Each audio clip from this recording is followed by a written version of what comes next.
సాధారణంగా పూర్వకాలపు విషయాలను మనం ఆలోచిస్తే, పూర్వకాలము పట్టణాలకు ప్రహారీ గోడలు అనేవి ఉండేవి.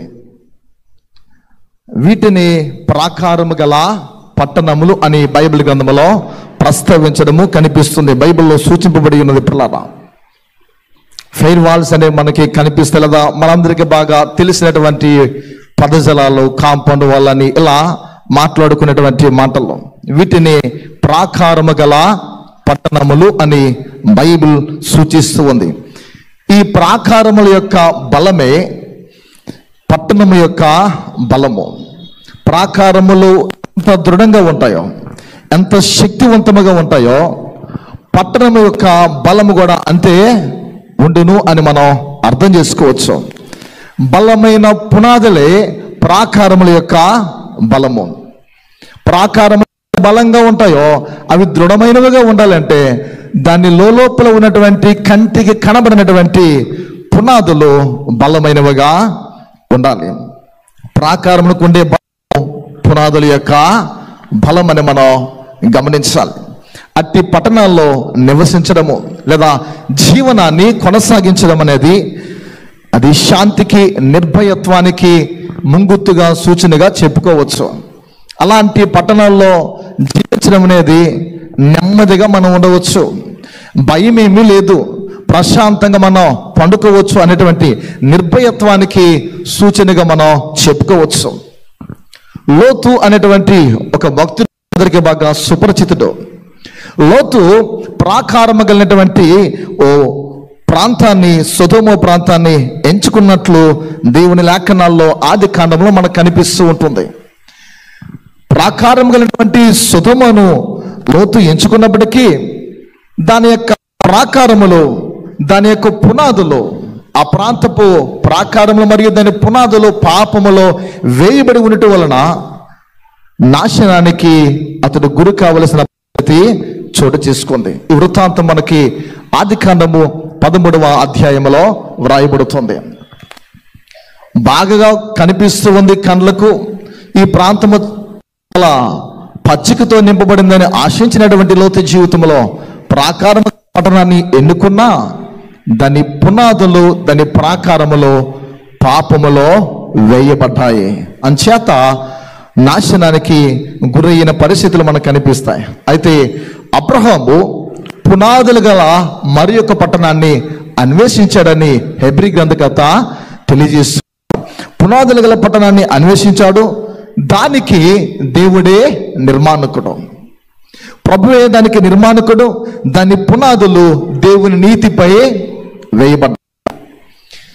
లోతు ఎంచుకున్నటువంటి ప్రాంతపు పునాదులు లేదా పాకాములు పాపములో ఉంటే, అబ్రహాం ఎంచుకున్నటువంటి ఆ పట్టణం యొక్క పునాదులు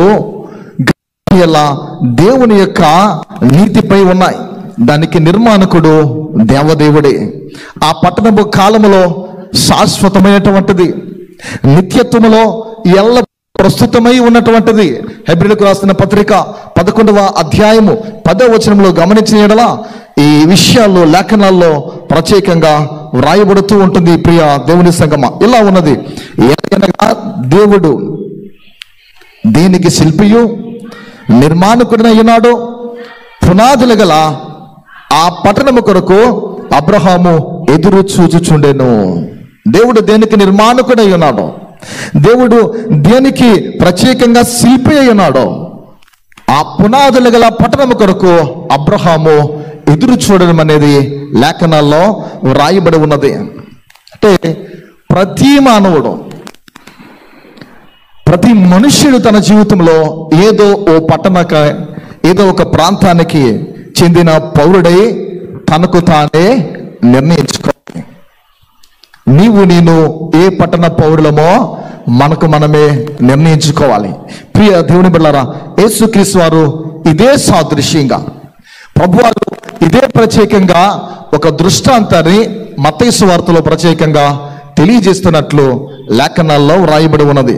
మత్తయి సువార్త మనం గమనించిన 2వ భాగముగా 7వ అధ్యాయము 24 నుండి 27 వచనాలు చదువుకున్నాం. మనందరికీ బాగా పిల్లరా తెలిసినటువంటి వచనాల్లో బాగా తెలిసినటువంటి వాక్యాలు ఇవి. బండ మీద కట్టబడిన ఇంటిని గూర్చి, ఇసుక మీద కట్టబడిన ఇంటిని గూర్చి యేసుక్రీస్తు వారు ప్రస్తావించారు. ఈ రెండింటికి తేడా ఏంటంటే జీవన్ మరణములో. ఒకటి బండ మీద కట్టబడిన ఇల్లు, రెండవది ఇసుక మీద కట్టబడినటువంటి పిల్లరా ఇల్లని యేసు స్వామి ఉద్ఘాటించారు. నిజమే, రెండింటికి తేడా ఏంటి అని మనం బాగా విశ్లేషిస్తే జీవన్ మరణములో ఒకటి జీవముతో కూడినది, మరొకటి మరణముతో కూడినటువంటిది. దీనిని అపోస్తులైన పౌలు కూడా బహుగా తెలియజేస్తూ ఉంటాడు. భక్తులైన పౌలు ఇదే సత్యాన్ని కొంచెం సూటిగా తెలియజేస్తూ మాట్లాడు. ఏంటి అని ఆలోచిస్తే స్థిరమైన పునాది యేసుక్రీస్తే. స్థిరమైనటువంటి పునాది ప్రభువారని దేవుని వాక్యము తెలియజేస్తూ ఉంది. పిల్లరా, గమనించిన యెడల దేవుని లేఖనాలు మనం క్షుణ్ణంగా అర్థం చేసుకుంటే ఈ రీతిగా కనిపిస్తూ ఉంది. స్థిరమైన పునాది క్రీస్తే. ఇంతకీ నీ జీవితాన్ని, నా జీవితాన్ని, మన ఆధ్యాత్మికమైనటువంటి కట్టడాన్ని ఎలా మనము నిర్మించుకుంటున్నామో మనల్ని మనం పరిశీలన చేసుకోవలసిన అవసరత ఎంతైనా ఉంది.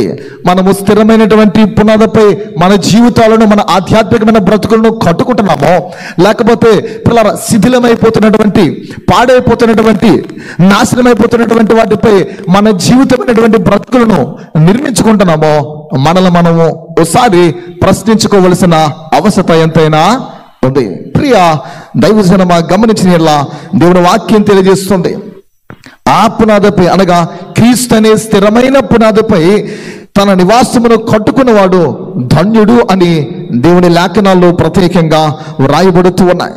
ఎవరైతే వారి జీవిత కాలంలో జీవించాలి అనే భావనతో ముందుకు వెళ్తారో వారి యొక్క పునాదులు అద్భుతంగా దృఢంగా ఉంటాయి. అందుకే ప్రియ దేవుని సంగమా, దేవుని బిడ్డలారా, నీ నా పునాదుల విషయం మనం జాగ్రత్తగా ఉండాలి.